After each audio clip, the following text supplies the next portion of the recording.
오늘 하나님 말씀은 잠언 3장 10절 말씀입니다. 내 아들아, 나의 법을 잊어버리지 말고 내 마음으로 나의 명령을 지키라. 그리하면 그것이 내가 장수하여 많은 애를 누리게 하며 평강을 더하게 하리라. 인자와 진리가 내게서 떠나지 말게 하고 그것을 내 목에 매며 내 마음판에 새기라. 그리하면 내가 하나님과 사람 앞에서 은총과 귀중히 여김을 받으리라. 너는 마음을 다하여 여호와를 신뢰하고 내 명철을 의지하지 말라. 너는 범사의 그를 인정하라. 그리하면 내 길을 지도하시리라. 스스로 지혜롭게 여기지 말지어다. 여호와를 경외하며 악을 떠날지어다. 이것이 내 몸에 양약이 되어 내 골수를 윤택하게 하리라. 내 재물과 내 소산물의 처음 익은 열매로 여호와를 공경하라. 그리하면 내 창고가 가득히 차고 내 포도즙 털에 새 포도즙이 넘치리라. 아멘. 새해는 하나님께서 우리들에게 주시는 특별한 은혜해라 그래 생각합니다. 은혜의 시간이라 생각해요. 우리가 지난주나 이번주나 따지고 보면 차이 나는 것이 하나도 없는데도 불구하고 새해를 맞이하면서 우리 마음을 새롭게 할 수 있는 거예요. 우리가 끊임없이 새해를 맞을 때마다 우리 마음을 다시 하면서 재정립하고 우리의 목표를 다시 세우고 이렇게 할 수 있는 것은 하나님께서 우리에게 주시는 특별한 은혜라고 믿습니다. 왜 그런 것입니까? 우리 인생이라는 것은 일방통행입니다. 지나온 길은 다시 돌아갈 수가 없는 것이에요. 그렇기 때문에 우리가 새로운 해를 맞이하면서 과거에 집착하지 말고 미래지향적으로 살아가는 것이에요. 우리가 과거에 집착하는 사람은 어리석은 사람인 것입니다. 우리 믿는 사람은 더더욱이나 하나님을 의지하기 때문에 미래를 바라보고 살아갈 수가 있어야 되는 것이에요. 그렇기 때문에 우리들에게 과거라는 것은 더 나은 미래를 창조할 수 있는 그러한 계기가 될 뿐인 것이에요. 그런데 한 해를 성공하느냐 아느냐 하는 것은 성도들의 선택에 달려있는 것입니다. 많은 사람들이 환경이 성공과 실패를 결정한다 생각합니다. 그러나 이 성공과 실패는 환경의 풍요로움이나 빈곤함에 있지 않고 마음의 자세와 태도에 달려있다 그랬습니다. 그래서 잠언 4장 23절에 보면 모든 지킬 만한 중에 더욱 내 마음을 지키라. 생명의 근원이 이에서 남이니라. 우리의 생명의 근원, 살고 죽는 것이 어디 나오냐? 내 마음에 달려있다는 것이에요. 그래서 우리 마음을 지키라는 것이에요. 우리 마음을 자꾸 빼앗기는 것이에요. 그렇다면 우리가 어떻게 마음을 지킬 것인가? 우리가 어떻게 지켜야지 한 해를 승리할 수 있는 것인가? 첫 번째가, 우리 마음을 지키는 첫 번째가 분명한 목표를 설정할 수 있어야 되는 것이에요. 왜 그러냐면 하나님께서 지으신 모든 만물은 목표를 이루기 위해서 존재할 때에 진정한 존재 가치가 있다 그랬습니다. 만약 목표를 상실하게 될 때는 존재 가치를 상실하게끔 지음을 받았는 것이에요. 그렇기 때문에 우리 인간은 어쨌든 간에 살아가면서 끊임없이 목표를 설정하고 그 목표를 달성하는 것에 달려가게 되어 있는 것이에요. 근데 오늘날 수많은 사람들이 목표 없는 인생을 살아가고 있습니다. 목표를 정하지 않게 되니까 방향이 없는 배와 똑같은 것이에요. 물결 치는 대로 그냥 살아가는 것이에요. 물결 치는 대로 살아가면 인생이 성취가 없습니다. 또 뿐만 아니라 그 인생이 낭패당하기 쉬운 것이에요. 목표 없는 인생은 결코 성공하는 인생이 될 수가 없는 것이에요. 히브리 성경 11장 1절에도 보면 믿음은 바라보는 것의 실상이에요. 믿음도 그렇대요. 믿음도 목표가 있어야 된대. 믿음은 바라보는 것들의 실상이요 보지 못하는 것들의 증거라 그랬어요. 인간에게는 바라보는 것이 있어야지 생동하게 되는 것이요, 바라보는 것이 없는 사람은 믿음의 활기를 잃게 되는 것이고 혼란스러운 인생을 살아갈 수밖에 없는 것입니다. 목표는 우리를 하여금 방향 감각을 잃지 않게 만들어주는 것이요, 이게 우리 삶 속에 너무나도 중요한 것이요. 왜냐하면 인생의 방향 감각은 선택과 직결되기 때문인 것입니다. 그렇다면 우리는 어떤 선택을 해야 되는 것입니까? 우리 삶 속에 영적으로 바른 선택을 하는 것이 너무나 중요해요. 왜냐하면 하나님께서 우리를 지으셨기 때문인 것이고 예수 그리스도로 말미암아 우리를 구원받게 하시고 하나님 자녀 삼아 주었기 때문인 것이에요. 그래서 이사야서 43장 7절에 보면 무릇 내 이름으로 불리는 모든 자 곧 내가 내 영광을 위하여 창조한 자를 오게 하라. 그를 내가 지었고 그를 내가 만들었느니라. 그렇기 때문에 우리 신앙인들에게 근원적인 목표가 뭐냐면 바로 예수 그리스도가 될 수가 있어야 되는 것이에요. 성경 히브리 12장 2절에 보면 믿음의 주여 또 온전케 하시는 이인 예수를 바라보자. 올 한 해 동안 살아갈 때 예수 그리스도 바라보기를 주 이름으로 축원합니다. 무슨 일이든지 예수 중심으로 살기를 주 이름으로 축원합니다. 그러면 예수님 책임져 주시게 되어 있어요. 아멘. 그러면서 오늘 읽었던 잠언 말씀에 보면 너는 마음을 다하여 여호와를 의뢰하고 내 명철을 의지하지 말라. 네 생각대로 살지 말라는 것이에요. 네 똑똑한 거 자랑하지 말라는 것이에요. 그러면 도대체 어떻게 하는 것이 여호와를 의뢰하는 것입니까? 우리 모두 다 하나님 다 믿고 있습니다. 하나님이 계신다는 것도 다 인정하고 있는 것이요. 그런데 하나님을 의뢰하는데 가장 걸림돌이 뭐냐면 하나님이 눈에 안 보이는 것이요. 우리가 어떻게 눈에 보이지 않는 하나님을 실제로 계신 것 같이 의지하고 살 수가 있는 것인가? 이게 사실 우리 신앙생활에 가장 어려운 일인 것입니다.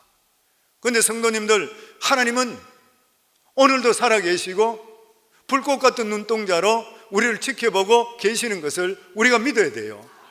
성경에 보면 여호수아가 요단강을 건넜습니다. 법궤를 앞세우고 요단강을 건넜어요. 그리고 나서 하나님의 명령이 떨어지기 전까지 자기들은 길갈에서 할례를 받고, 그리고 나서 그곳에서 여리고성을 바라봤습니다. 저 초롱성을 어떻게 우리가 무너뜨릴 수 있을 것인가? 인간적으로 볼 때는 불가능한 그런 일인 것이죠.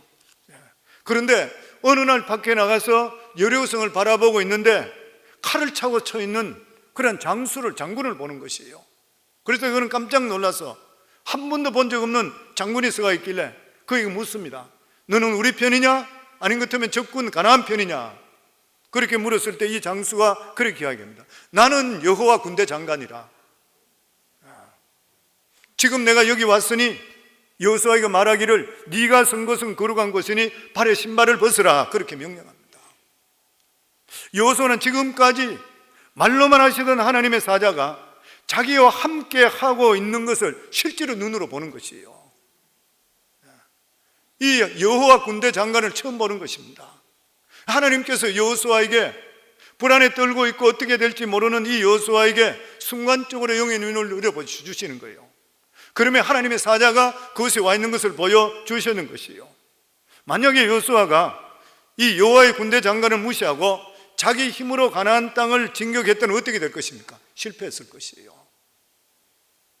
그렇기 때문에 여호와를 의뢰한다는 뜻이 뭐냐면 하나님께서 항상 우리 앞에 앞서시게 해주셔야 돼요. 하나님께서 일을 먼저 해주셔야 그래야 돼요. 아멘. 그래서 하나님 앞에 우리는 모든 것을 내 생각, 내 방법대로 하는 것이 아니라 하나님께서 나보다 먼저 앞서서 모든 것을 할 수 있도록 만들어야 되는 것이에요. 그런데 실제적으로, 현실적으로 이것은 어려운 일입니다. 왜냐하면 하나님 눈에 보이질 않잖아요. 우리도 영안이 뜨여서 군대 장관을 볼 수 있으면 다행이는데 그럴 경우는 극히 드문 일들인 것이에요. 그러면 어떻게 하는 것입니까? 우리는 다른 것을 앞세워서는 안 되는 것이고 오직 하나님 말씀만 앞세우고 부르짖고 기도해야 되는 것이에요. 그러면 하나님께서 우리 길을 열어주시게 되어 있는 것이에요. 새해를 맞이하면서 저희들의 삶 속에도 앞은 어떻게 될지 전혀 모릅니다. 어떤 일이 이루어질지 우리 삶에 알 수 있는 사람 아무도 없는 것이에요. 그렇지만은 우리의 시작이요 나중되는 인간의 역사를 주관하시는 분은 우리 여호와 하나님 아버지신 것이에요. 항상 하나님 아버지께 물어보고 말씀 안에 살아가기를 주 이름으로 축원합니다. 그러면서 6절 말씀에 보면 너는 범사의 그를 인정하라. 그리하면 내 길을 지도하시리라. 여기에서 지도한다는 말은 길이 없다는 것을 염두에 두고 하시는 그런 말씀입니다. 우리가 믿음으로 산다 하더라도 길이 안 보이는 경우들이 너무 많이 있어요. 길이 하나도 안 보여요. 그 이유가 무엇입니까? 우리의 길은 감춰진 길이기 때문에 그렇습니다. 우리 앞길은 안 보여요. 감춰져 있는 것이에요. 이스라엘 백성들이 출애굽했을 때에 홍해가 그들을 가로막았습니다. 그러나 모세가 홍해를 향해서 지팡이를 들고 가리켰을 때에 홍해가 갈라지면서 그 속에 길이 드러나게 되었던 것이에요.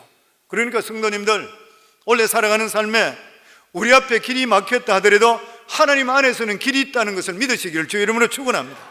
우리는 할 수 없지만 하나님이 하시는 것이에요. 그러니까 오늘 성경에 보면 너는 범사의 그를 인정하라. 하나님 저는 못해요. 하나님 길을 열어주세요. 그러면 하나님께서 네 길을 지도하시리라. 하나님은 누구시요? 길이세요. 그 예수님께 내가 길이요 진리요 생명이니 나로 말미암 자는 아버지께 올 자가 없느니라. 예수님께 길이래요. 그러니까 우리 삶 속에 어떤 길이 막혔다 한다 하더라도 하나님께는 의지하게 되면은 막혔던 길도 열리고 우리를 가로막고 있는 담도 무너지는 역사가 우리에게 임하게 되어 있는 것이에요. 그래서 우리 삶은 예수 중심으로 살아가셔야 돼요. 왜 그러냐면 예수님께서 하늘과 땅의 모든 권세를 다 가지고 있기 때문에 그래요. 마태복음 28장 18절에 보면 예수께 나와 말씀하여 이르시되 하늘과 땅의 모든 권세를 내게 주셨으니, 그러니까 예수님께서 하늘의 모든 영적인 영권과 지상의 물권을 주님 다 가지고 계시는 거예요. 저는 우리 성광교 성도님들 원래 예수님만 바라봄을 통해서 예수님께서 주시는 영권, 인권, 물권이 넘치기를 주의 이름으로 축원합니다. 우리 인간의 생사화복 그리고 나라 민족의 흥망성쇠는 예수님 손에 달려 있는 것이에요.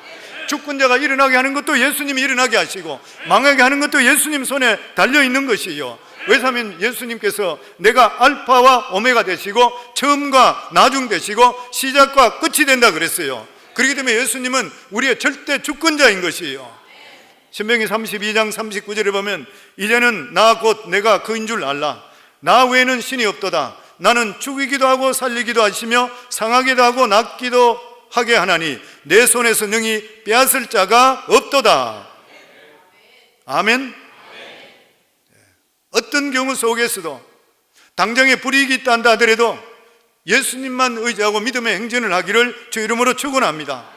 예수 중심적으로 확실하게 서게 될 때는 마귀의 유혹에 넘어가지를 않게 되는 것이에요. 이러한 목표가 없는 그러한 자들에게는 끊임없이 마귀가 계속적으로 공격하게 되어 있습니다.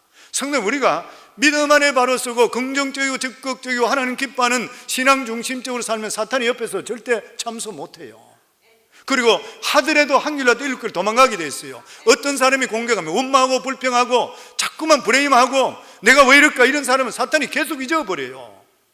하나님이 우리에게 인생을 주신 인생 복되게 살아야 되잖아요, 보면. 아멘. 그렇기 때문에 우리의 인생에 이 어떤 목표를 정확하게 잘 정할 수가 있어야 되는 것이에요. 하나님 기뻐하는 게 뭐예요? 영혼 구원이잖아요. 원래도 살아갈 때 내가 얼마나 많은 사람들에게 복음을 전가할까, 내가 만나는 사람들마다 예수 그리스도를 내가 전가할 수 있도록 해 주시옵소서, 구체적으로 기도할 수가 있어야 되는 것이에요. 사업을 위해서도 마찬가지고 살아가는 삶에도 구체적인 목표를 세울 수가 있어야 되는 것이고, 기도를 하시더라도 구체적으로 기도하기를 주의 이름으로 축원합니다. 하나님 대충 알아서 해주면 대충 해줘요. 구체적으로 하셔야 돼요. 우리 성도님 잘 알고 계시듯이 지금 우리 차량 안내 팀장 엄일용 집사 오늘 지금 9시 예배 참석하고 지금 바깥에 아마 차량 관리하는데 청년 때부터 우리 교회에 왔잖아요. 제가 전도사할 때부터 같이 있었던 사람, 내가 참 사랑하는 사람이에요. 딸이 하나 더 있으면 사위 삼고 싶은 사람이에요. 참 그 성품이 좋은 사람이고 믿음이 신실한 사람이에요. 전에 우리 세가족반에 들어오면 말씀드렸잖아요. 저는 그게 저한테 편지까지 왔기 때문에 성도님께 다시 말씀드려요. 여러 가지 사례가 많지만 그만큼 정확한 사례는 없는 것 같아요. 옛날에 우리 교회 EM 패스트로 있던 티나가 결혼하게 되고 기도하는 가운데 성제를 눈에 보여줘서 제가 그 주례해서 그래서 두 사람 결혼했잖아요. 그래서 자기 집 새로 이사했을 때에 제가 갔더니만 거기 갔더니만 남자는 음식하고 앞치마 두르고 청소하고 이러고 티나는 내 앞에 앉아서 그냥 이야기만 하고, 그래서 제가 세상에 이상한 꼴도 다 보는구나 해서 왜 여자가 이렇게 앉아있고 남자가 저러고 있냐, 그러니까 나중에 식사할 때 이야기가 그 성제 형제가 하는 이야기가 뭐냐면 자기는 오랫동안 혼자 자처했기 때문에 밥숟가락 하나 더 넣는 거하고 빨리 하는 거 아무 이상 없고 자기 취미가 데코레이션하고 밥하고 설거지하고 이런 거라 그러더라고요. 근데 이 티나가 나보고 목사님 참 희한해요 그러면서 저한테 결혼하기 위해서 자기가 10년 전에 35살에 결혼했거든, 이 자매가. 근데 10년 전 25살 때에 결혼 조건으로 10가지를 적었는데 그걸 자기가 10가지 적은 것을 나중에 이사하면서 짐 속에서 일기장을 찾아냈는데 보니까 그 남자 그대로더래. 이 티나는 책 읽기 좋아하고 음식하고 이런 거 싫어하고 집안에 데코레이션하고 이런 거 다 싫어하고 조용히 가만히 있기를 원하는데 내 남편 될 사람은 설거지 좋아하고 빨래도 좋아하고 뭐 이런 것들 쫙 다 적어놨어요. 근데 이 남자는 정말 그걸 좋아하는 거예요. 식품 가공학과 나와가지고 음식도 기가 막히게 잘하고. 그래서 제가 그걸 보고 나서 야, 진짜 하나님 말씀대로 됐구나. 그래서 주일날 예배 드릴 때, 그때 2부 예배 때 제가 청년들 많았을 때 청년들의 그런 이야기 했잖아요. 청년들, 제가 지난번에 내가 신방 갔더니만 이런 일이 있었다. 그러니까 10가지 기도 제목인데 그대로 됐다 그러더라. 그러니까 구체적으로 기도하면은 구체적으로 응답될 줄 믿는다. 그러니까 앞으로 배우자든지 아니면 알 일에 앞으로 자기가 하고 싶은 일에 대해서 구체적으로 들어서 아예 거울에다 갖다 붙이고 들어가면서 보고 마음이 묵상하면 기도해라 그랬거든요. 근데 그때 청년들이 다 들었는데 그 중에 엄일령 집사만이 마음판에 돌았던 거예요. 그래서 목사님 말씀대로 합니다 그러면 적었는 것이에요. 저가 거울에 진짜 갖다 붙였어요. 그러고 나서 나중에 결혼 상대 만나 결혼해서 아내가 천주교인이라서 천주교에서 결혼할 때 저보고 주례해달라 해서 신부님과 나하고 둘이서 같이 천주교에 가서 같이 했어요. 미국 교회. 그러면서 편지가 저한테 왔어. 목사님, 이것은 성도들에게 이야기해도 좋은 확실하게 증명된 겁니다. 그러고 왔는 거예요. 그게 뭐냐면 내가 우리 교회에서 설교한 이야기 듣고 나서 갖다 벽에다 적었던 게 그거잖아요. 첫 번째, 자기는 태권도 체육관을 하기 때문에 그런지 어쨌든 간에 첫 번째는 미국 아가씨가 좋다. 첫 번째 미국 아가씨. 두 번째 미국 아가씨인데 가능하면 금발이죠. 블론디해요. 그리고 세 번째, 자기는 체육한다고 공부를 그렇게 뭐 많이 하질 않았고 그냥 일반 대학 나왔는데 자기 아내는 공부를 많이 했는 사람. 그리고 나서 그 다음번에 내 아내는 우리 집안은 믿음의 가문이 아닌데 믿음적으로 뿌리가 있는 사람. 그렇게 적었어요. 그리고 마지막으로 적은데 자기는 미국 아가씨들 보니 눈 색깔이 초록색도 이쁘고 파란색도 좋더라. 그러니까 하나님 파란색을 주든지 초록색을 주세요. 이렇게 다 적었대. 근데 실제로 결혼을 했는데 버지니아 텍에서 최고 공부 잘했던 사람, 발레딕터리언 했지요. 그리고 백인 아가씨는 아주 이뻐요. 머리 블론드해요. 그리고 집안이 천주교인인데도 진짜 믿음의 사람이라. 2주 동안을 신혼여행을 갔는데 주일이 될 때는 꼭 교회 옆에다가 호텔을 얻는데요. 그래서 가서 예배부터 드리고 오는 거예요. 그리고 나서 그리고 키가 1m 60에서 62 사이 정도 되는 아가씨. 자기는 이 친구 키가 1m 85인가 87인가 그래. 근데 그 키가 아마 그 정도가 적당히 좋은가 봐. 그래서 그렇게 했는데 키가 1m 62래요. 그리고 자기가 마지막에 놀라운 것이 뭐냐면 저희 아내 눈은 한쪽에 어떨 때 보면 파란색이 나오고 한쪽에 보면 초록색이 나온대요. 얼마나 구체적이고 정확하게 알려주시는 하나님이요. 하나님께서 모세에게 그 성막을 지을 때 어떻게 했습니까? 치수까지 정확하게 가르쳐줍니다. 하나님은 적당히 광야에다가 성전을 지으라 아니면 성막을 지으라 그렇게 말씀 안 하셨어요. 왜 하나님께서 우리에게 구체적으로 기도해야 그래요? 구체적으로 기도해서 구체적으로 응답될 때 하나님이 하신 걸 알기 때문에 그런 거예요. 적당히 기도하고 나면 이게 기분이 좋아가 아니면은 운이 좋았나 이렇게 생각해요. 근데 우리가 실제적으로 구체적으로 하게 될 때는 하나님의 살아계심을 체험하게 되어 있는 것이에요. 아멘. 그래서 원래 새로 시작할 때 성도님들 모든 기도를 구체적으로 적으시기 바랍니다. 시집장가 못 간 청년들도 구체적으로 한번 기도하세요. 원래 내로 끝장내달라고 하는 기도하기를 저 이름으로 축원합니다. 아멘.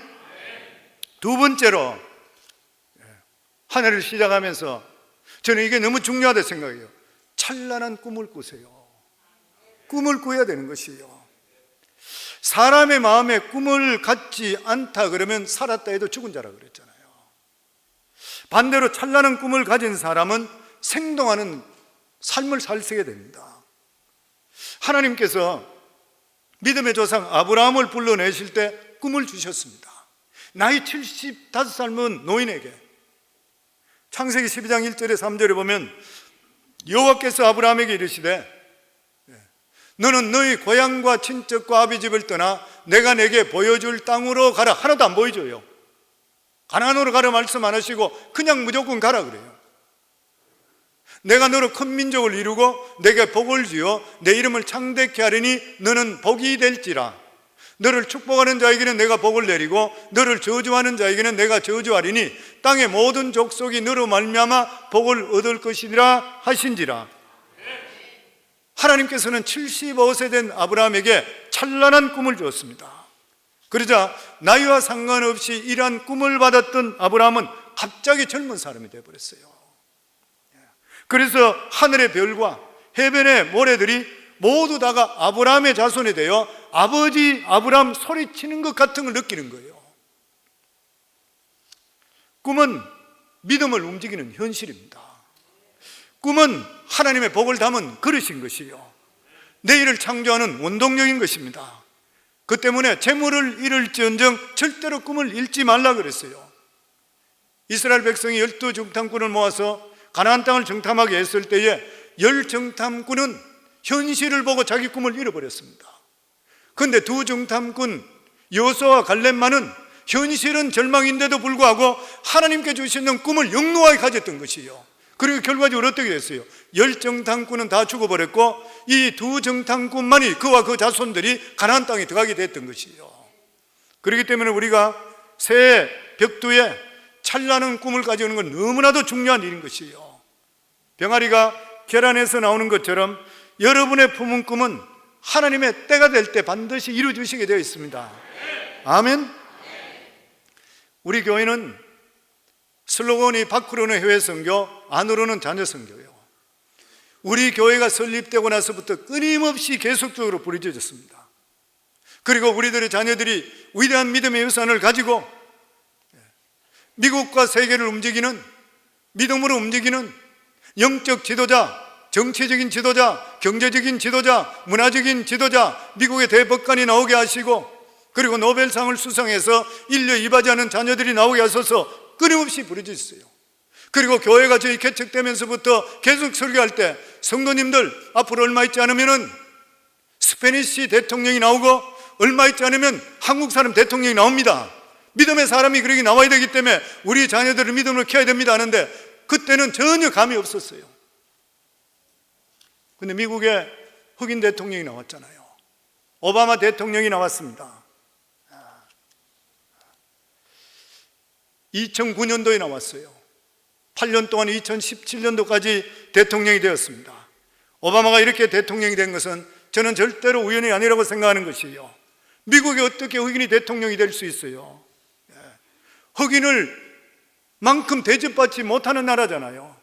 이번에 우리 1월 6일 날 지난번 제뉴어리 6에 폭동이 일어났을 때 그 국회의 하원에 있는 그 경감이 그런 이야기 했죠. 경사가, 서전트가 그런 이야기 했죠. 만약에 폭동을 흑인들이 일으켰다 그러면 만약 흑인들 중에 엄청스럽게 많이 죽었을 것이다, 그런 이야기가 있잖아요. 그러니까 그런 나라인 것에 아직까지도 한다 하더라도 운동 경기도 마찬가지인 것입니다. 선수들은 거의 다가 흑인인데도 불구하고 코치는 백인들이었었습니다. 흑인은 머리가 나빠서 코치가 안 된다는 그런 선입감인 거예요. 그런데 지금은 흑인 코치들이 너무나 많이 있습니다. 그동안 미시 축구 중에서 가장 중요한 포지션이 쿼터백인데 쿼터백은 흑인이 안 되는데 머리가 안 좋기 때문에. 그런데 지금은 쿼터백 중에 흑인들이 너무 많아요. 보면 이제는 흑인이 안 된다는 그런 관념이 없어졌습니다. 왜냐하면 흑인이 대통령까지 되었기 때문인 것이요. 그런데 이것은 우리들에게도 하나님께 다시 한번 꿈으로 확인해 주시는 거예요. 왜냐하면 이 미국은 청교인들이 이곳에 와서 자유를 찾아서 이 미국을 세운 것이에요. 다시 말하면 이 미국의 나라의 주인이 누구냐면 따로 있는 것이 아니라 바로 여호와 하나님이신 거예요. 아멘. 그런데 미국의 대통령이 되기 위해서는 반드시 미국에 태어나야 돼요.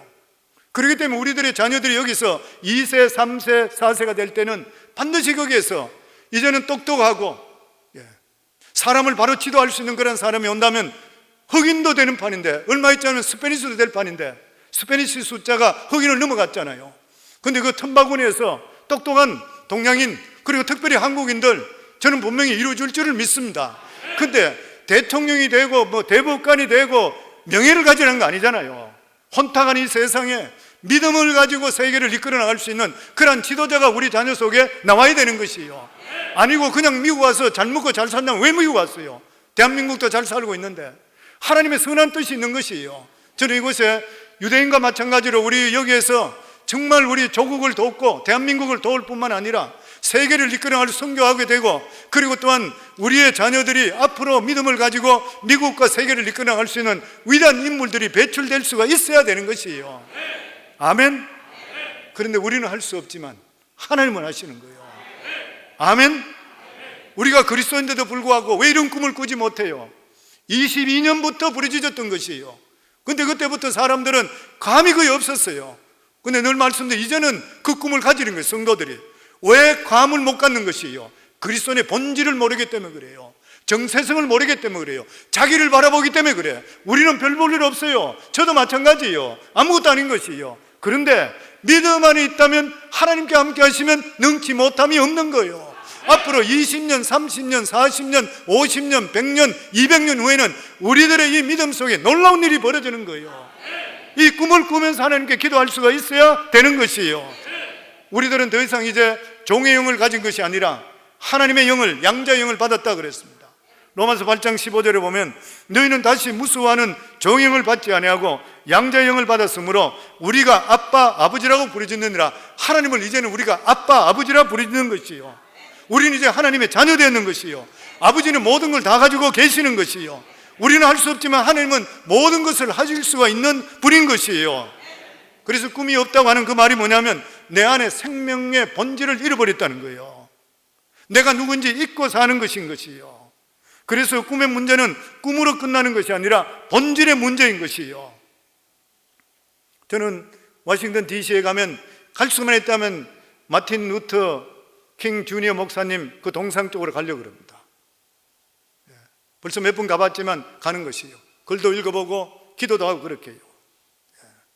마틴 루터 주니어 이 목사님의 꿈이 이루어진 것은 바로 그 본질인 예수 그리스도 안에서 믿음의 꿈을 꾸기 때문인 것이요.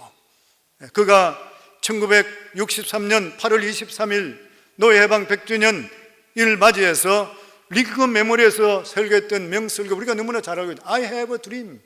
나는 꿈을 가지고 있습니다. 근데 그 꿈이 이루어졌잖아요.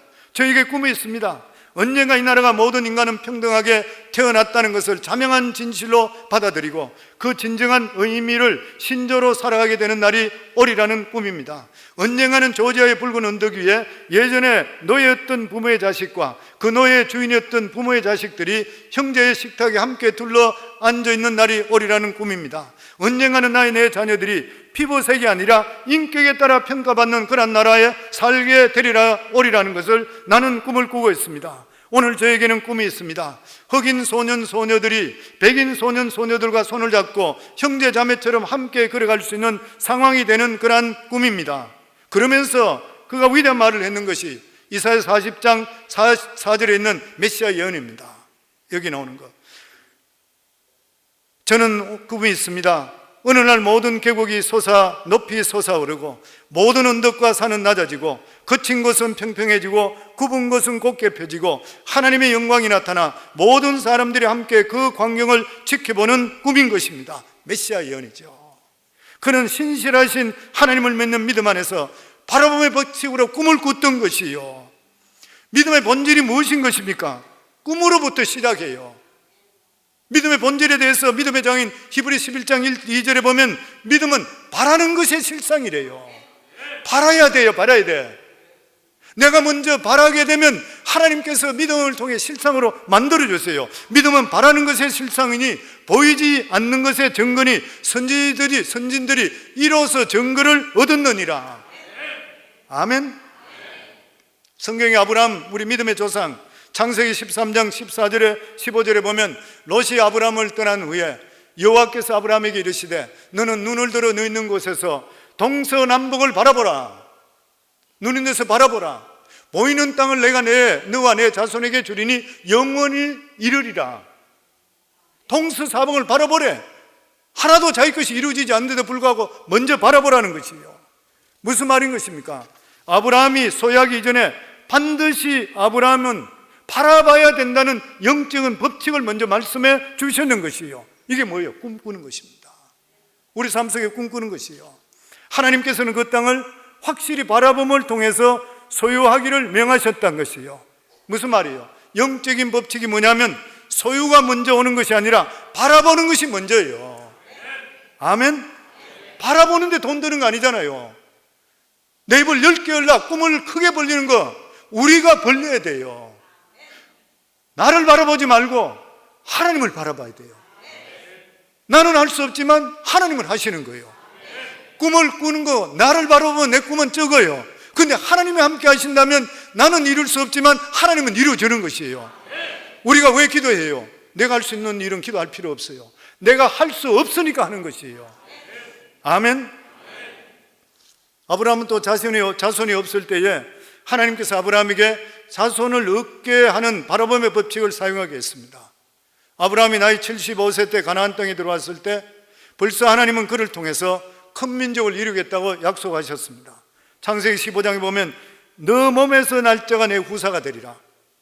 그를 이끌고 밖으로 나가 이르시되 하늘을 우러러 무뼈를 셀 수 있나 보라. 또 그에게 이르시되 내 자손이 이와 같으리라. 아브라함이 여호와를 믿으니 여호와께서 이를 그의 의로 여기시고 라고 말씀했습니다.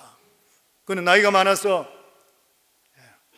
후손이 없어서 하나님 앞에 탄식했습니다. 그는 자기 후손이 없으니까 자기 집에서 길렀던 종이 내 후사가 될 것이라 그랬습니다. 그랬을 때 하나님께서 아니라 네 몸에서 난 자가 네 후손이 될 것이라. 그러시고 하나님께서 한밤중에 아브라함을 바깥으로 불러냈습니다. 그리고 하늘의 별들을 쳐다보게 했고 그 별들을 헤아리기 시작했습니다. 무수한 별들이, 그 사막에 수많은 별들이 서 있잖아요. 그 별들을 헤아리게 수도 없이 많아. 별들을 헤아리시고 그러면서 네가 저 보는 대로 저렇게 많은 별들이 네 자손이 되리라 그랬어요. 그런데 그 별들을 헤아리다 보니까 믿음이 들어오기 시작하는 거예요. 그것이 이루어질 줄 믿었는 거예요. 그러니까 하나님께서 그것을 의로 보셨더라. 무슨 말이에요? 네 마음속에 꿈꾸는 것이 그대로 이루어질 것을 믿게 되었고 그대로 이루어질 것을 하나님께 축복해 주셨다는 것이에요. 무슨 말이에요? 나는 할 수 없지만 하나님이 개입하시면 이루어지는 것이에요. 그래서 로마 4장 17절에 보면 하나님은 죽은 자를 살리시며 없는 것을 있는 것 같이 부르시는 하나님이에요. 하나님은 죽은 자를 살리시고 없는 것을 있는 것 같이 부르시요. 없는 것을 있는 것 같이 부른다. 어떻게 해요?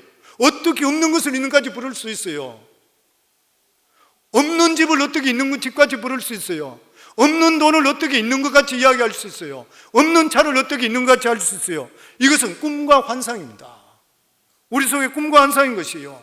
우리가 너무나 잘 알고 있듯이 야곱이 자기의 삼촌 라반이 자기의 그 싹을 몇 번이나 번역하게 돼서 나중에 가서 자기에게 삭을 6년 동안 이야기할 때에 딴 사람 필요 없고 자기에게 있는 양들, 하얀 양들만 내가지고 색깔 있는 양은 3일길로 멀리 떨쳐놓고 이 하얀 양에서 만약에 아롱진 것, 알록달록한 것이 나온 것 있으면 내 싹이 되게 해주소서.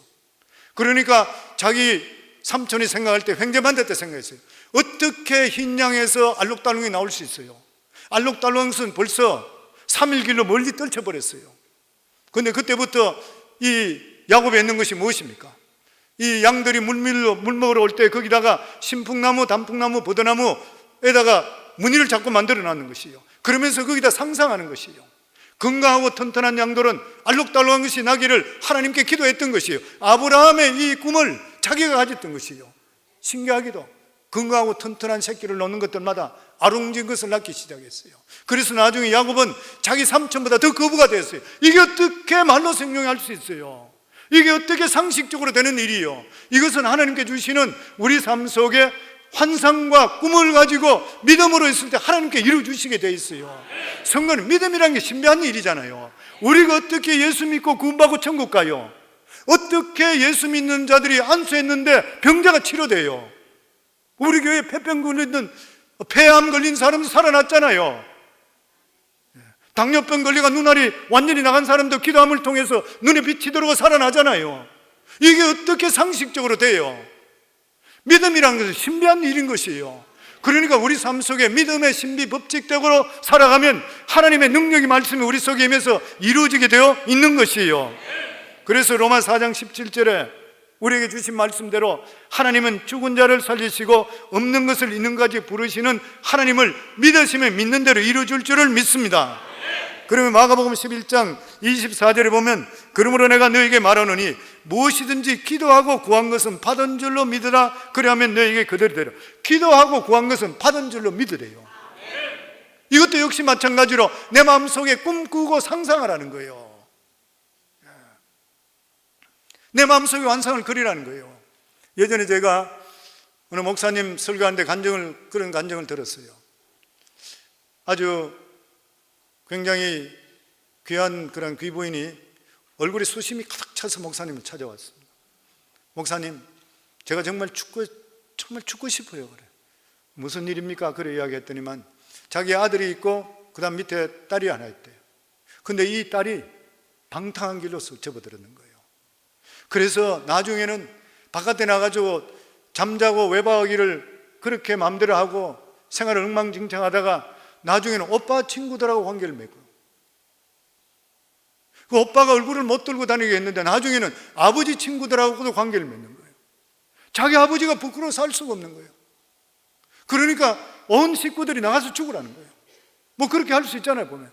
그러니까 이 어머니는 기도가 뭐냐면, 하나님, 저 아들 나가서, 저 딸 가서 교통사고 나가 박살나고 죽게 해주세요. 자기 마음속에 이 딸에 대해서 미움과 저주가 가득 차 있는 거예요. 그러면서 목사님께 와서, 목사님, 이 일을 어떻게 하면 좋아요? 그러니까 나의 입에서 나오는 것, 우리 온 가족들은 그냥 그 딸만 생각하면 저주밖에 안 나오고 미움밖에 없는데 지금도 집 나와가지고 안 오고 있다 그런다네요. 그래서 목사님이 그렇게 이야기했대요. 자매님 마음속에 그런 저주의 마음을 가지고 있으면 그 따님은 절대로 회복되지 않습니다. 지금부터 하나님께 주시는 믿음으로 상상하는 꿈을 꾸도록 하세요. 그러면서 이 아이가 어릴 때 귀엽던 그 모습 기억하시지 않냐고. 어릴 때 얼마나 귀여워요. 어릴 때 그 딸의 아름다운 모습들을 계속 마음속에 그리면서 내 딸이 이렇게 아름답고 귀한 모습, 사랑스러운 모습을 계속 마음속에 그리도록 하세요. 나 그렇게 못해요. 하세요. 그래야지 당신도 살고 그 딸도 삽니다. 그래서 그 자매가 목사님 말씀을 듣고 나서 집에 돌아가서 그때부터 계속 그 딸이 어릴 때 아름답고 이뻤던 그거 지금은 너무 믿고 죽었으면 좋겠다 생각하는데 그 아름답던 생각을 자꾸 하는 거예요. 그러면서 그 아름다운 모습을 계속적으로 마음에 그리기 시작하는 것이에요. 그러면서 그 자매가 이제 성년이 됐어도 아름다운 모습으로, 그러면서 계속적으로 기도하니까 어느 순간에 자기 마음속에 딸을 저도하는 마음이 없어지기 시작해요. 그리고 딸이 아름다웠던 그 모습 사랑스럽게 생각되기 시작해요. 온 가족들이 그것을 계속적으로 그걸 마음속에 꿈꿨던 거예요.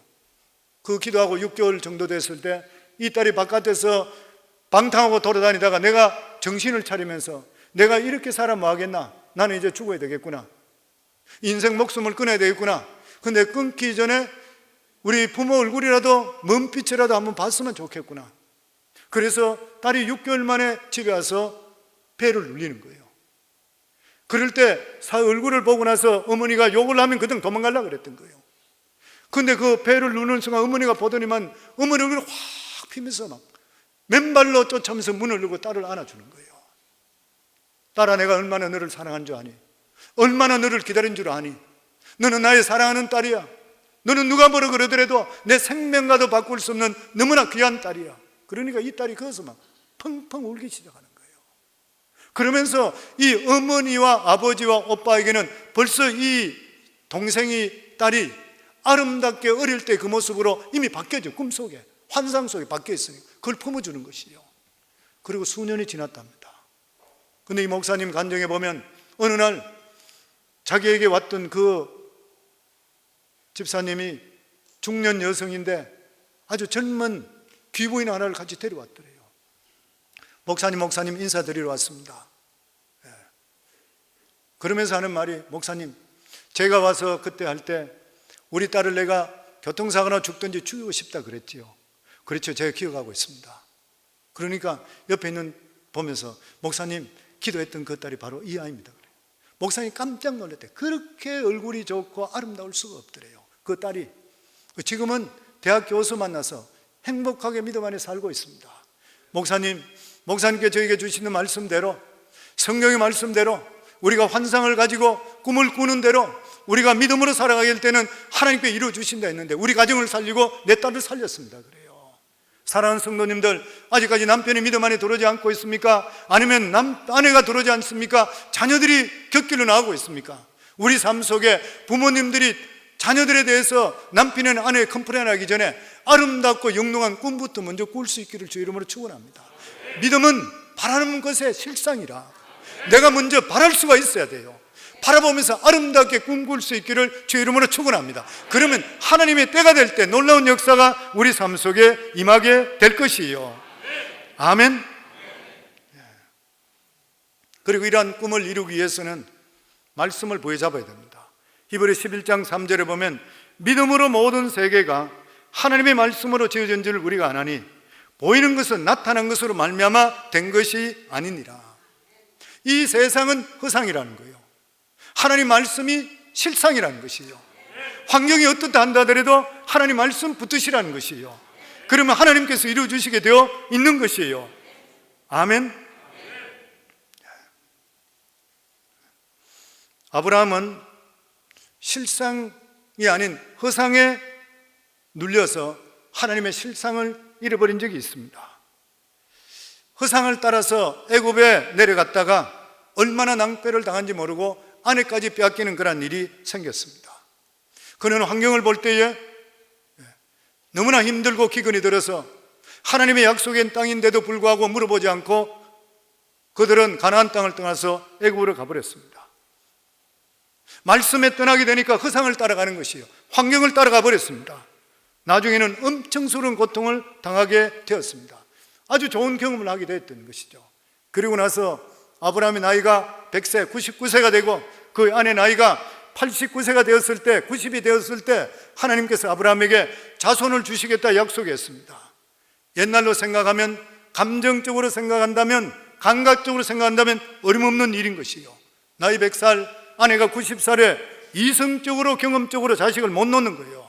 그럼에도 불구하고 아브라함은 이러한 경험을 통해서 배웠기 때문에 감각을 의지하지 않고 하나님께서 말씀하시니까 이루어질 것을 믿었던 것이에요. 그래서 마태복음 19장 26절에 보면 예수께서 그들을 보시고 이르시되 사람으로서는 할 수 없으나 하나님으로서는 다 할 수 있느니라. 누가복음 1장 37절에 대저 하나님의 모든 말씀은 능하지 못함이 없느니라. 아멘. 아브라함은 감각과 이성과 경험이라는 허상을 버리고 단호하게 하나님 말씀 실상을 부여잡아 댔을 때 사람들은 아브라함을 보고 정신이 빠졌다 그랬어요. 100살에 90세에 어떻게 자식을 낳을 수 있냐는 것이요. 그런데 실상인 하나님 말씀을 부여잡았어요. 감각과 환경을 믿지를 않았던 것이요. 하나님 말씀에 붙들리기로 작정했어요. 그래서 로마서 4장 18절로 보면 아브라함이 바랄 수 없는 중에 바라고 믿었으니 이는 내 후손이 이같이 하신 말씀대로 많은 민족의 조상이 되게 하려 하심이라. 그가 100세나 되어 자기 몸이 죽은 것 같고 사라의 태가 죽은 것 같음을 알고도 믿음이 약해지지 아니하고 믿음이 없어 하나님의 약속을 의심하지 않고 믿음으로 견고해져서 하나님께 영광을 돌리며 약속하신 그것을 또한 능히 이루실 것을 확신하셨으니 그러므로 그것이 그에게 의로 여겨졌느니라.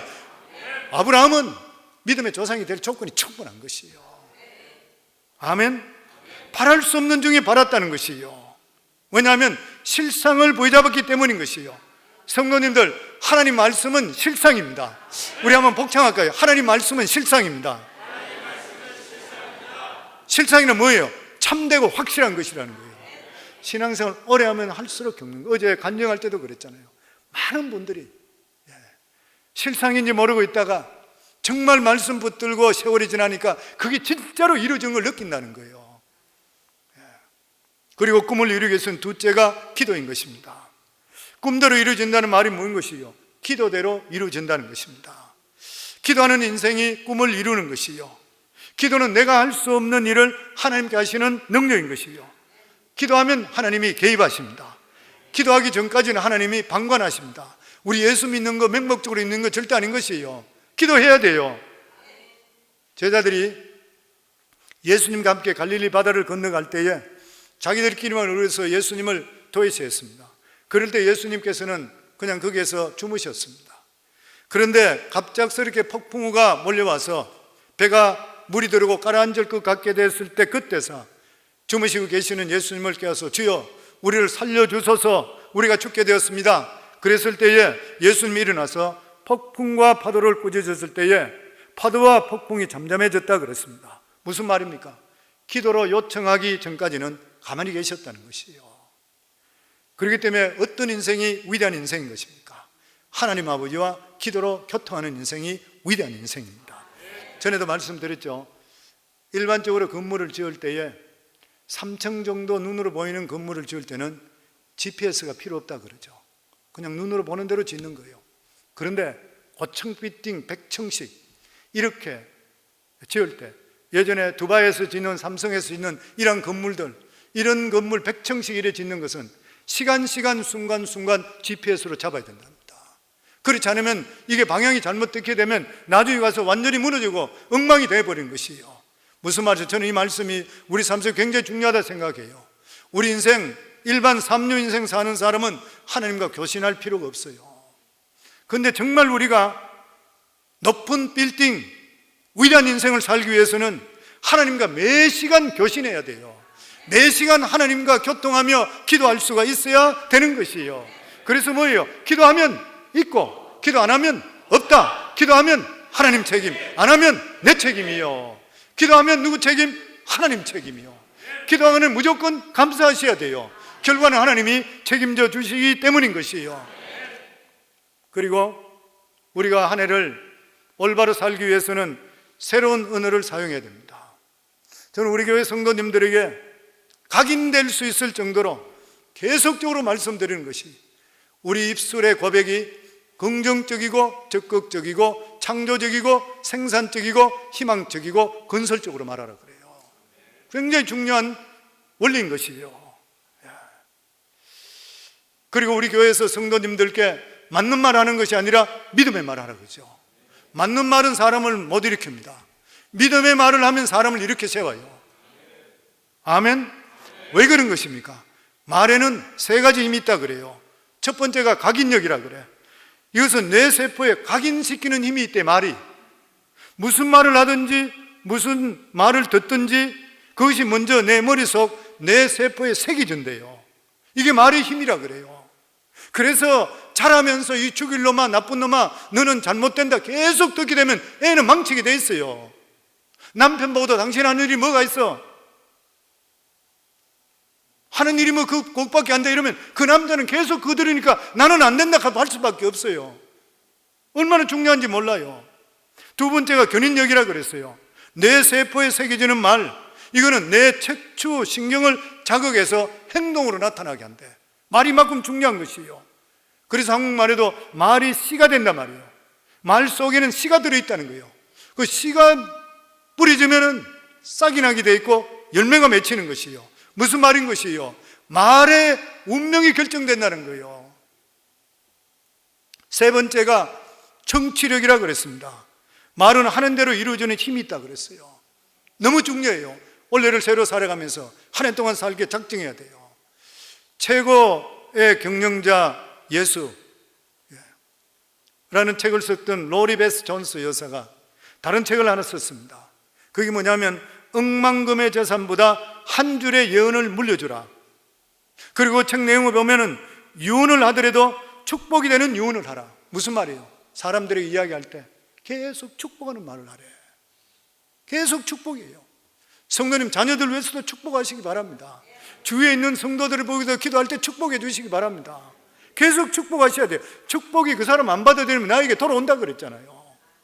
그러면서 그 내용에 그런 말이 있어요.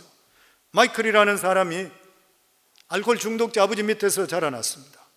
어릴 때부터 긍정적인 말 하나 듣지 못하고 아버지께 늘 욕먹고 얻어맞으며 살았어요. 그에게 긍정적으로 말해주는 사람이 한 사람이 있었는데 누구냐면 동네 세탁소 아저씨였습니다. 그는 오는 손님들마다 사탕도 선물해주고 그리고 늘 좋은 말을 했던 거예요. 근데 이 주인이 마이클에게 이렇게 이야기해요. 마이클, 너는 앞으로 큰 회사 사장이 될 거야. 자기 평생에 처음 들어보는 말입니다. 근데 이 말이 자기 어릴 때 너무나도 위로가 됐어요. 그래서 그는 살아가면서 나는 공부를 열심히 해야 되겠구나. 큰 회사 사장이 되기 위해서는. 그래서 공부도 열심히 하고 노력해서 그는 나중에 가서 실제로 큰 회사 사장이 되었습니다. 어느 날 그는 직원들을 불러 모아놓고 격려의 말을 할 때 잠시 지난 날을 회상하면서 눈에 눈물을 흘리며 이렇게 말했습니다. 변두리 세탁소 주인이 나에게 예언해준 말 그대로 된 것이 바로 오늘 내가 이 자리에 있게 되었는 것입니다. 그 사람의 말, 은은 우리를 죽이기도 하고 살리기도 하는 것이요. 잠언 18장 21절에 보면 죽고 사는 것이 혀의 권세에 달렸나니 혀를 쓰기를 좋아하는 자는 그 열매를 먹으리라. 죽고 사는 것이 혀에 달려있대요. 사람을 살리기도 하고 죽이기도 한대요. 가정에서도 아내, 남편, 자녀, 주위 사람 할 것 없이 이야기를 하실 때마다 살리는 말 하기를 바랍니다. 아멘. 새해는 기필코 은혜의 변화가 일어나야 돼요. 우리 삶 속에. 죽겠다, 안 된다, 부정적인 은혜는 예수 이름으로 꾸짖어 없이 하기를 주 이름으로 축원합니다. 나는 주 안에 모든 것을 할 수 있다 고백하기를 주 이름으로 축원합니다. 왜냐하면 우리 입술의 고백을 들으시고 하나님께서 이루어주시기 때문이에요. 마태복음 18장 18절에 우리 같이 읽습니다. 진실로 너희에게 이르노니 무엇이든지 땅에 매면 하늘에서도 매일 것이요 무엇이든지 땅에서 풀면 하늘에서 풀려. 무슨 말이에요? 이 땅에 살면서 우리 입술에서 무엇이든지 된다고 하면 하늘에서 되게 만들어준대요. 여기서 안 된다 그러면 안 되는 일이 생긴대. 아멘. 그래서 자신의 입에 나오는 말이 자신의 예언이라고 그랬어요. 잠언 6장 2절이면 같이 읽습니다. 내 입의 말로 내가 얽혔으며 내 입의 말로 인하여 잡히게 되었느니라. 우리 인생의 고난과 시련 속에서도 어떤 말을 하느냐에 따라서 고생이 끝날 수도 있고 계속 지속될 수도 있어요. 억장이 무너지고 모든 스트레스가 밀려온다 하더라도, 세상의 모든 사람들이 다 부정적으로 이야기한다 하더라도 우리들은 믿음 안에 들어서서 하나님 아버지의 은혜에서 우리를 건져주시고 구원해주시고 아버지 되시는 것을 믿고 우리 입술 속에서는 긍정적이고 적극적이고 창조적으로 우리 입술에 고백할 때에 입술의 열매가 하는 매체가 우리 삶 속에 만들어주시게 되어 있는 것이에요. 왜 그래요? 혀는 상상할 수 없는 불가사의한 힘이 있기 때문인 것이에요. 말을 바꾸면 세상이 바뀝니다. 말을 바뀌면 인생이 바뀌게 되어 있는 것이에요. 믿음으로 살겠다고 작정하기를 주의 이름으로 축원합니다. 입술로 고백하기를 주의 이름으로 축원합니다. 왜냐하면 인간이 이 세상을 지배하는 것은 생각이 있기 때문에 지배하는 것이에요. 힘으로는 우리가 사자를 못 이겨요. 코끼리를 우리가 어떻게 이겨요? 그런데도 불구하고 인간이 지배하는 거죠. 왜 그런 것이에요? 생각하는 능력이 있기 때문인 것입니다. 그렇기 때문에 생각에 따라, 말에 따라서 행복해질 수도 있고 불행해질 수도 있고 성공할 수도 있고 실패할 수 있는 것이에요. 그래서 새해를 맞이하면서 우리 자신을 돌아보고 점검할 수 있어야 돼요. 그래서 절대적으로 긍정적으로 생각해야 됩니다. 긍정적인 사도가 뭐인 것이에요? 긍정적으로 생각하는 것은 매사를 희망적으로 보는 것이에요. 부정적인 사고가 무엇이에요? 범사를 어둡게 보는 것이에요. 성도님들, 태양이 아무리 쨍쨍 내리친다 하더라도 한쪽 부분에 가보면 그늘이 있습니다. 어두운 데가 있습니다. 아무리 좋은 일이 있더라도 어두움을 찾으면 얼마든지 찾을 수 있어요. 어두움을 찾아가는 사람은 평생 어두움 속에 살게 돼 있어요. 부정적인 사고를 가지는 그러한 사람은 개인이든지 민족이든지 반드시 망하게 되어 있습니다. 우리가 잘 알고 있듯이 이스라엘 열두 정탐꾼 부정적인 것을 보고 부정적으로 말해도 다 죽어버렸잖아요. 그런 말이 있어요. 보면 새파란 안경을 끼고 세계를 바라보면 세상이 새파랗게 보인대요. 빨간 안경을 끼고 세계를 바라보면 세상이 빨갛게 보인대요. 우리 마음속에 어떤 생각을 하며 세계를 바라보느냐에 따라서 그 사람이 부정적으로 보일 수도 있고 긍정적으로 보일 수 있고 그 인생이 실패할 수도 있고 그 인생이 성공할 수도 있게 되는 것이에요.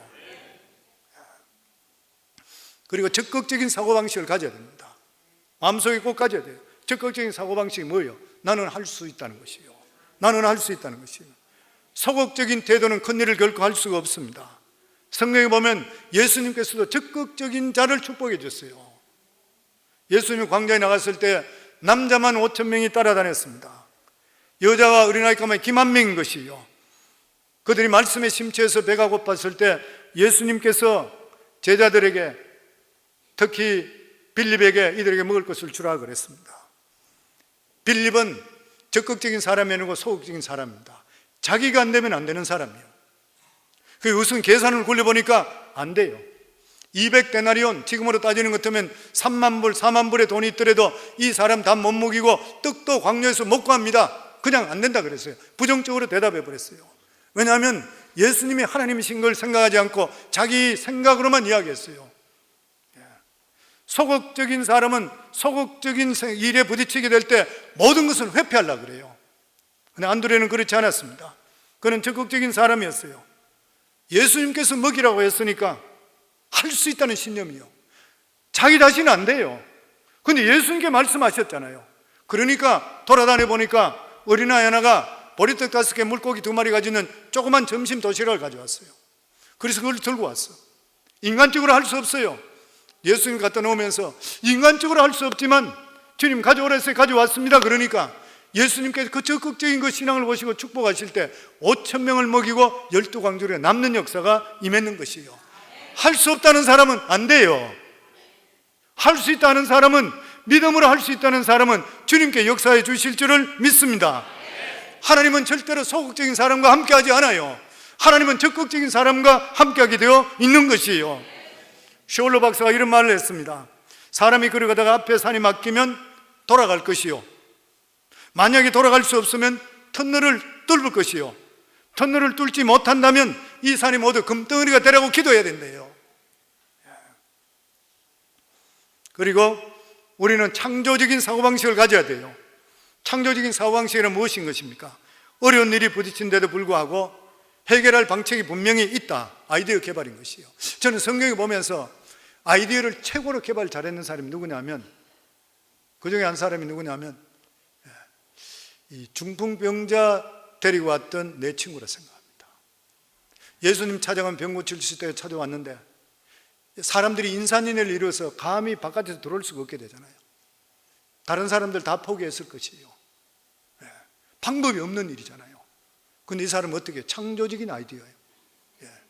지붕을 뜯어버렸어요. 아무나 할 수 없는 일이잖아요. 지붕을, 예수님께만 나가면 된다는 일념 때문에 지붕까지 뜯어버렸던 것이에요. 지붕을 뜯게 됨을 통해서 친구가 치유받게 되고 예수님으로부터 그 친구까지 칭찬받는 일이 벌어지게 되었던 것이에요. 그런 말 있잖아요. 보면 인간이 자본 고갈은 절대로 멸망하지 않고 인간이 이 지구가 멸망하는 것은 바로 아이디어가 고갈할 때 멸망한다고 그랬어요. 사랑하는 성도님들, 새해를 맞이했습니다. 하나님께서 우리에게 주시는 특별한 기회입니다. 우리가 다시 한번 계획을 세울 수 있는 그러한 기회예요. 하나님께서 오늘 주시는 그러한 우리 속의 말씀대로 하나님께서는 능치 못하심이 없으신 하나님이십니다. 하나님 안에서 영롱한 꿈을 꿀 수 있기를 주의 이름으로 축원합니다. 믿음은, 우리가 믿음이 있다는 게 뭐예요? 바라보는 것의 실상이로 보지 못하는 것들의 증거라고 그랬습니다. 내 마음속에 영롱한 꿈을 꾸길 바랍니다. 사업도 영롱한 꿈을 꾸기 바랍니다. 내 앞으로 일생에 일어나는 모든 일들도 내가 먼저 꿈을 꾸고 하나님 은혜 속에 이루어주시고 내가 진짜 하나님 일을 하겠습니다 작정하면서 꿈꿀 수 있기를 주의 이름으로 축원합니다. 그러면 실제로 하나님께 그것이 우리 삶 속에 실제로 때가 될 때 이루어질 줄을 믿는 것이에요.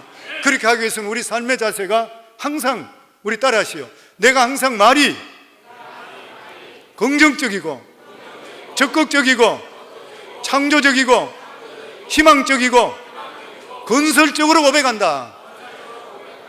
부정적으로 살지 않기 바랍니다.